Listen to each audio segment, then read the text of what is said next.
Lakso, madya, baba. Lakso. Psst, baba na.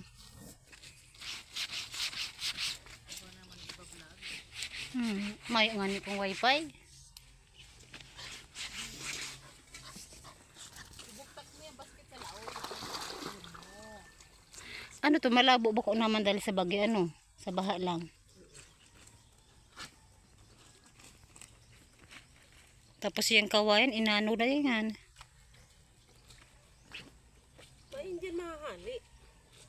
Tami mga gamot. Bako. Ano? Balnok na yan ang baybay. Ay, hararom na nigdi yun. Makatakot na pala. Pero mauli man yun. Gusto sabihin, mabaha ulit para mapantay siya. Oo. Ay, nihali pa nito. Sulit na sa dati.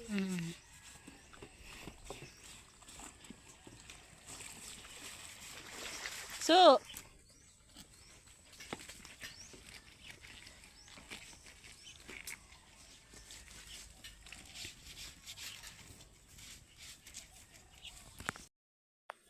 pero may manggaro. Yung nagplano akong maglaba at maligo sa ilog, kasama ko yung aking alagang aso, guys. Hindi ko alam na ganyan na pala kung gaano nasira yung magandang ilog dito sa amin. Yan guys ay dahil resulta pa rin yan ng bagyong Yuan. Binaha.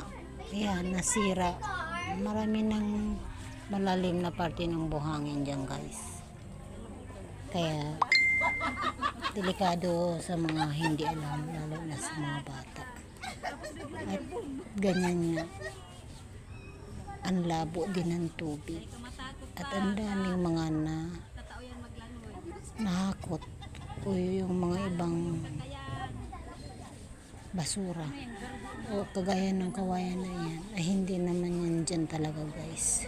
Galing yan sa ibang lugar, dala ng baha. Ayan, maglalaba ako, guys, sa malabong tubig na ito.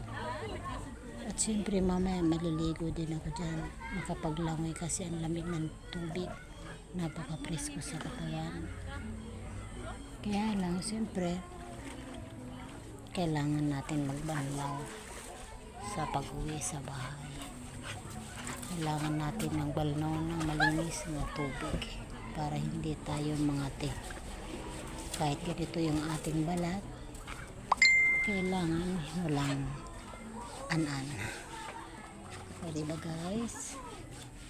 Yan, enjoy life lang, guys, kung ano yung nandyan sa ating paligid. Yan. Siguro mga ilang linggo okay na ulit yung aming ilog. Maganda na ulit yan. Malinaw at pantay at maganda yung view ng mga halaman, yung mga damo punong kahoy sa paligid. Guys, ang lamig ng tubig na yan kahit napakalabo. Okay lang sa akin yan. Dito na kami nasanay sa ganito. Banlaw-banlaw lang pag may time. Kayo, guys, kaya nyo rin ba na maligo at maglaba sa ganyan? Kung hindi, okay lang.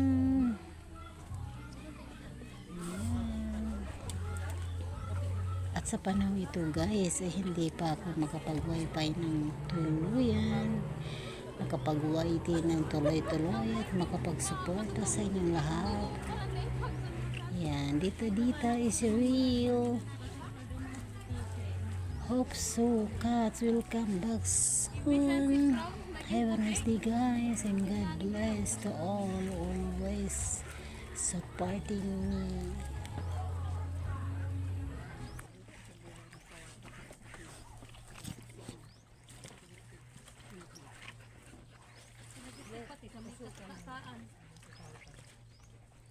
Kasablay sa ano? Sa Marubal. Siguro naturuan na pa sa bukod sa Marubal.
o punas lang, pwede na.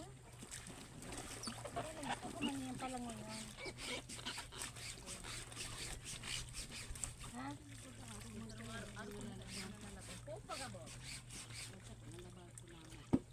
Ikaw po ni duman sa kwarto, kang pagbagyo. Sa baka masara na si Gami.